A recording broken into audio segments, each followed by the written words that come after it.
అందరికీ నమస్తేనుల్లా welcome to సాఫ్ సీదా ముచ్చట ఇయాల కూడా మంచి మంచి వార్తలు పట్టుకొని వచ్చిన మీ కొరకు ఎంకులాడి ఇక నేను మొదగాల వార్త తయారు పెట్టుకుంటా మీరైతే హెడ్లైన్ చూడుండ్రి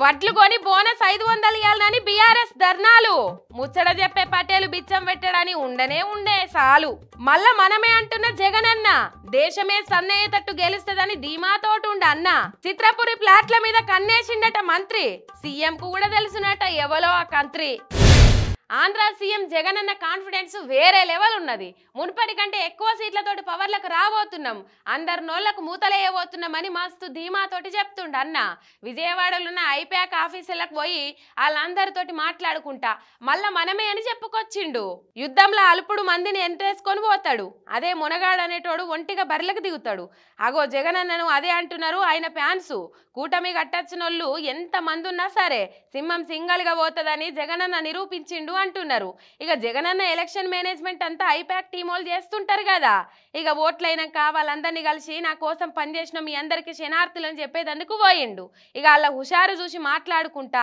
ఈ తాప మునుపటి కంటే ఎక్కువ సీట్లు కొట్టబోతున్నాం దేశమే స్టన్ అయ్యేంత విక్టరీ రాబోతుంది ఎవ్వలెన్ని చెప్పుకున్నా విజయం మనదే అని అనుకొచ్చిండు last time out of 175 151 itself is a tall number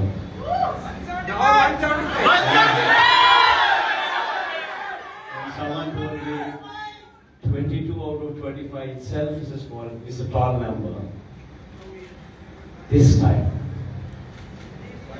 we're going to beat that record we will surpass 151 we will surpass 250 ఇక ప్రశాంత్ కిషోర్ అనుకున్న దానికంటే ఎక్కువ సీట్లు వస్తాయని ఆయనకు సురుకులు పెట్టిండు పీకే అనేటోడు మాటలు చెప్పుడే తప్ప పెద్ద పొడిచిందేం లేదన్నట్టుగా అనుకొచ్చిండు ఏమున్నా టీమే పనిచేసింది కానీ ఆయన చేసే పడావేం లేదని దెప్పి పొడిచిండు జగనన్నను చూసిన సంబురంలా ఐప్యాక్ వాళ్ళంతా సీఎం అనుకుంటా అన్నను ఆకాశానికి ఎత్తిండ్రు ఇది కదా తెలంగాణ జనం కోరుకున్న మార్పు ఇది కదా మన సర్కారోళ్ళు చేస్తున్న ప్రజాపాలన అంటే ఇది కదా సంక్షేమం అంటే ఇది కదా రైతులను రాజులో చేసుడంటే ఒకటా రెండా 10 ఏళ్లలో ఎన్నలేని కష్టాలను వట్టి 5 నెలలనే తీసుకొచ్చి మళ్ళా చీకటి రోజులకు వటకపోయేంత మంచోళ్ళు ఎవరుంటారు ఒక కాంగ్రెస్ వాళ్ళు తప్ప ఇగో జనం కోరుకున్న మార్పు మస్తుగా వచ్చింది మన తెలంగాణలో రైతులు ఎవరి పొలం పనులు వాళ్ళు చేసుకుంటా పంటలు పండిస్తే ప్రభుత్వాన్ని ఎవరు యాద్ చేసుకుంటారు వాళ్ళకు కష్టం ఎట్లెరకైతుందనో ఏందో కానీ ఇగో రైతాంగం అంతా రోడ్లు ఎక్కేటట్టు గొప్ప పని చేసిండ్రు మన సర్కారోళ్ళు కాంగ్రెస్ వాళ్ళు అధికారంలోకి వస్తే వడ్లకు మద్దతు ధరిస్తాం వడ్లు కొంటామని పొంకనాలు కొట్టిండ్రు ఇక పవర్లకు రాగానే సన్న వడ్లకే ఇస్తాం దొడ్డు వడ్లకు ఇస్తామని లేదు వడ్ల మీద పొట్టుంటే ఇస్తామని లేదు వడ్లు పొలంలో వండిస్తే ఇస్తామని లేదు అనుకుంటా ఎక్కలేని కొర్రీలు పెడతాండ్రు ఇదేందని ప్రశ్నించిన వాళ్ళ మీద కేసులు పెడతాండ్రు సన్నవడ్లకే బోనస్ ఇస్తామని సీఎం చెప్పే వరకు ప్రతిపక్షం బగ్గుమన్నది కేసీఆర్ సార్ ఇవాళ రైతాంగం అంతా రోడ్ల మీదకి వచ్చి సర్కారుని ఎండగట్టాలని పిలుపునిచ్చిండు సారు పిలుపుతోటి తెలంగాణ రైతులంతా రోడ్ల మీదకి వచ్చిండ్రు సర్కారు వడ్లు కొని బోనస్ 500 ఇవ్వవలసిందే అనుకుంటా రాష్ట్రం అంతా ధర్నాలు చేసిండ్రు ఓట్లకు ముందు ఎన్ని ఎచ్చులు చెప్పిండు సీఎం సారు రైతుకు గిట్టుబాటు ధర ఇస్తాం వరి క్వింటాలకు 500 బోనస్ ఇస్తాం వరి ఎకరాకు 30 క్వింటాలు వండితే కాంగ్రెస్ ఇచ్చే 500 బోనస్ తోటి రైతుకు ఎకరానికి 15,000 ఎక్కువ వస్తాయి రైతులకు ఆమ్దాని మస్తు పెరుగుతుందని ఊహల్లో ఉయ్యాలలు ఊగిచ్చిండు తీరా గద్దెనెక్కినాక రైతుల నడ్డి మీద దన్నినంత పనిచేసిండు ఇదే కదా మార్పంటే మరి పాలిచ్చే ఆవును కాళ్ళతోటి దాన్ని తన్నే దున్నపోతును కొనుక్కున్నట్టయింది మా పరిస్థితి అని ఇప్పటికే జనాలంతా మస్తు పీలైతుర్రట ఓట్లైనాక పీసీసీ పోస్టులకెళ్ళి తప్పుకుంటా అని చెప్పిండు కదా ముఖ్యమంత్రి రేవంత్ సారు ఇక అసెంబ్లీ ఎంపీ ఓట్లు అయిపోయినాయి ఇక కొత్త పీసీసీ ప్రెసిడెంట్ గా ఎవరిని పెడితే మంచిగుంటది అని ఆల్రెడీ ఢిల్లీలో ఎంకులాటలు మొదలు పెట్టిర్రట ఇక మామూలు కూడా జర ఆదుంచుకోండ్రి మీ సాయం ఏం మర్చిపోమని హైకమాండ్లో తోకబట్టుకొని తిరుగుతుర్రట సీనియర్లు ఓట్లు అవుడే ఆల్చం తెలంగాణ పీసీసీని మారుద్దామని చూస్తుర్రట కాంగ్రెస్ హైకమాండోళ్ళు ఇప్పటిదాకా ఆ పోస్టర్ రేవంత్ సారే కూసుండు ఇక నువ్వు పక్కకు తప్పుకుంటే కొత్తోళ్ళెక్కవలకని ఇద్దామని చెప్పిర్రట ఇక పీసీసీ ప్రెసిడెంట్కి వెళ్ళి రేవంత్ సార్ను మార్చి కొత్తోళ్ళను పెడుతుర్రని తెలవంగానే అందరు లోపట ఆశలు సిగురించినాయట ఇస్త్రీ బట్టలతోటి దీపాదాస్ మున్షి కేసీ వేణుగోపాల్ సార్ల ఇంటి పొంటే చక్కర్లు కొడుతుర్రట ముఖ్యంగా పీసీసీ నాకే ఇయ్యాలనుకుంటే డిప్యూటీ సీఎం బట్టి సార్ కూడా గట్టి ప్రయత్నమే చేస్తుండట లేలే మైనార్టీ కోటాల నాకే ఇయ్యాలే నేను ప్రెసిడెంట్ అవుడే కరెక్ట్ అని షబ్బీర్ అలీ సారు దబ్బున పోయి కర్చీఫ్ వేసిండట వాళ్ళే కాదు సీనియర్లమని చెప్పుకునే బ్యాచ్ అంతా నాకని ఢిల్లీలో ఎంబడి పడుతుర్రట. ముంగట మళ్ళా స్థానిక సంస్థల ఓట్లున్నాయి కాబట్టి ఆ లోపట్నే పీసీసీ ప్రెసిడెంట్గా కొత్తోళ్ళను పెట్టాలనే ఇగురం చేస్తారట.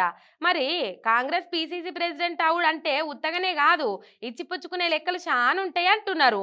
లీడర్ల బరువు కంటే హైకమాండ్లో వాళ్ళు ఇచ్చే బరువును బట్టే పదవులు డిసైడ్ అవుతుంటాయని చాలా సార్లు లోకమంతా కోడై కూస్తుంటది.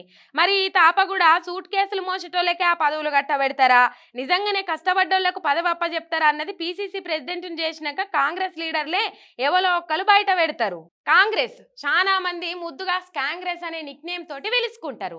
ఎందుకంటే మరి వాళ్ళ ఏలుబడిలా స్కాములు అనేటి డ్యాముల్లోకి వచ్చే వరదంతా మంచిగా జరుగుతుంటాయని మార్కెట్లో మంచి పేరున్నది. ఆ పేరును నిలబెట్టేందుకు కొంతమంది మంత్రులు బాగానే దండలాడుతున్నారట. హైదరాబాద్ లో చిత్రపురి కాలనీ అని ఒక కాలనీ ఉన్నది. అప్పట్లో సినిమా ఇండస్ట్రీలో పనిచేసేటోళ్లకు కాజాగూడ కాడ 67 ఎకరాల జాగిచ్చింది అప్పటి సర్కారు. సంగమోళ్ళంతా కలిసి సొసైటీ పెట్టుకొని ఇండ్లు కట్టుకోండ్రు. అయితే అందులో సినిమా కాకుండా సొసైటీ వాళ్ళు బయట వాళ్ళకి అమ్ముకుర్రని పెద్ద లొల్లే అయింది. బీఆర్ఎస్ సర్కారు ఉన్నప్పుడు అదేందో తెలవాలని ఎంక్వైరీ కూడా చేసింది.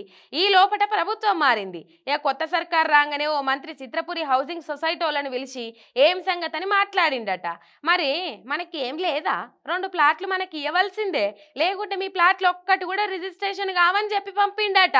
4 నెలల సంధి ఇప్పటిదాకా ఒక్క రిజిస్ట్రేషన్ కూడా అయితే లేదట. అటు రెవెన్యూ ఆఫీసర్లకు కూడా మంత్రి హుకుం జారీ చేసే వరకు వాళ్ళు కూడా మంత్రి మాటిని ప్లాట్లు రిజిస్ట్రేషన్ చేస్తలేరట. దీంతో అక్కరున్నోళ్ళు అమ్ముకుందామంటే రిజిస్ట్రేషన్లు అయితే లేవట. అండగుంటామని మాట్లాడి గిట్లా ప్లాట్లు దోసుకుంటుండేందని హౌసింగ్ సొసైటీ వాళ్ళు మండిపడుతుండ్రట. ఈ ముచ్చట సీఎం దాకా కూడా పోయిందట. మరి హైదరాబాద్ హైటెక్ సిటీ దగ్గరలో ఉన్న ప్లాట్లల్లో మంత్రి ఏలు పెట్టిండన్న సంగతి సీఎంకు ముందుగానే ఎట్లా తెలవకుంటుంటది? తెలిసినా కూడా ఆ మంత్రిని ఏమనుకుంటా ఎందుకుంటుండ్రు, ఎందుకు లాలూచి పడుతుండని చాలా మందికి అనుమానాలు వస్తున్నాయట. ఆ మంత్రి శాఖకు సంబంధం లేకున్నా చిత్రపురి ప్లాట్ల మీద కన్నేయాల్సిన అక్కెరా ఆ మంత్రికి ఏముంది? కాంగ్రెస్ పాలన షురువు కాగానే గిట్లుంటే 5 ఏళ్లలో ఇంకెన్ని చూడాలను అని ముక్కు మీద ఏలేసుకుంటుర్రట ఈ సంగతి తెలిసిన జనం. ఇగో ఇవ్వాల ఇలాంటి సాఫ్ సీదా ముచ్చట్లు ఎట్లున్నాయి, మస్తుగున్నాయిలే. మళ్ళీ వచ్చేటప్పుడు ఇసంటి ముచ్చట్లు పట్టుకొని వస్తుంది మీరేక. అంతవరకు మీరు చూస్తూనే ఉండాలి మీ మిర్రర్ టీవీ శనార్థి.